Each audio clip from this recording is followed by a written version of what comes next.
Perkins & Will is a multidisciplinary design firm. We have offices, I think 24 different locations right now. We offer architecture, interior design, urban planning, planning and strategies, really just everything that a client might need to get their project started at any scale. My name is John Penndorf, and I'm a senior associate here at Perkins & Will.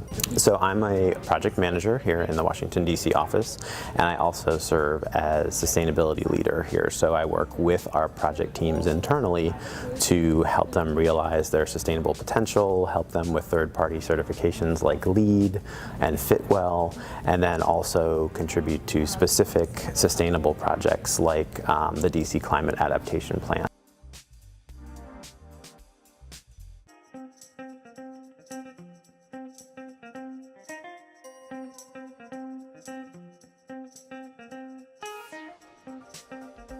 There's 3 different technical reports that came out of it. The first was actually climate projections that we worked with climate scientists to sort of really focus in on what exactly were the predicted changes to DC's climate over the next, we went all the way till 2080. And then we did a vulnerability assessment to really use GIS and other mapping programs to really target the areas of people in the city that might be more vulnerable to climate change and what kind of changes might be happening in the city. And then the third one was really what Perkins & Will had the biggest role in, was the adaptation plan. It was the idea of, now we know what's going to happen to the climate, we've identified sort of the places and the people, now let's figure out how the city over the next 50 years can really make policies and changes in order to help, rather than being reactive to these changes, to maybe help in advance of changes that are helping. So it's maybe not so hurtful to property and to people when these changes occur. And once we learned what those vulnerabilities and risks were, our team put together a plan of 77 or so actions that the city could take to better prepare for climate change as well as shocks to our system like storms and things like that. Some of them are pretty high level. It's sort of continuing the research and the investigation into specific risks such as flooding. And others are recommendations where we're really telling them they need to amend, for example, the zoning code to include bonus development densities for people who might be doing a brand new community, giving them the bonus if they have, for example, if they have basic needs, if they've met basic needs like food and water and shelter that could withstand a crisis event. We've got a lot of really unique challenges here in DC, not least of which is that we are a huge tourist destination. So at any one given time, not only do you have 600,000 residents of the district and the people who come into the district every day from Virginia and Maryland to work, but we also may have thousands and thousands of people from all over the world.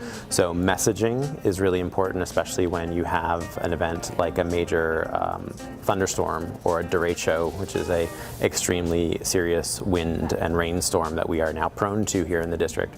How do you get that message out fast to everybody? So DC is looking at not just working with community organizations, but how do you work with the hospitality industry to get the word out to people who might not live here? We also do have one of our major risks here is increased heat and hot weather days where it may be over 95 degrees for several days in a row. And right now we have cooling stations, some of which are public buses that they park in areas where they know they need cooling, but an idling bus creates a lot of pollution. So whether it's going to hybrid or all-electric buses, or are there places that we can look at that are more bricks and mortar that will allow people to go to these cooling spaces and be healthy when needed without otherwise impacting the environment. What made this project really special for me was I've been a DC resident now for 20-ish years, and our team was made up of folks from 3 different Perkins & Will offices, but my colleague Amy Thompson and I live in this area, so we know what it's like to live through an event here in Washington, D.C. So I think that gave us a really good lens to look through. I also think being able to say that we've designed and built things within Washington, D.C. and going through the building code process process, the zoning code process, we knew not just where challenges were in the past, but also what are the opportunities to better those systems.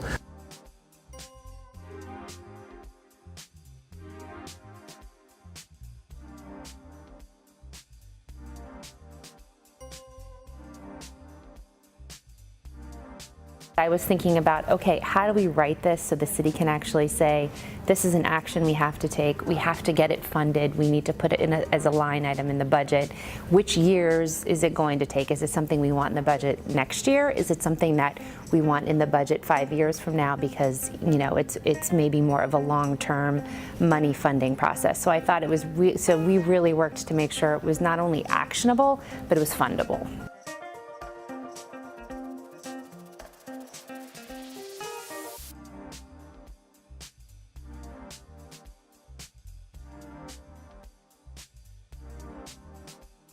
Bit of a focus on vulnerable populations and really trying to study where in the district are people at most risk, and is it because of lack of mobility, lack of education. So I think in addition to sort of focusing on those residents in general, there's a great social equity piece to this, to say that everybody deserves a healthy, resilient place to live. Climate adaptation, just to realize that it is a long-term plan. We won't see everything done right away, that it's really meant to be implemented over the course of 5 or 10 years, because some of the changes are pretty wide and sweeping. But it's exciting to be part of what could be something really transformative for your hometown. And I think as designers, we look for those opportunities every day on a building scale, but to do it on a whole community scale is really unique and kind of fun.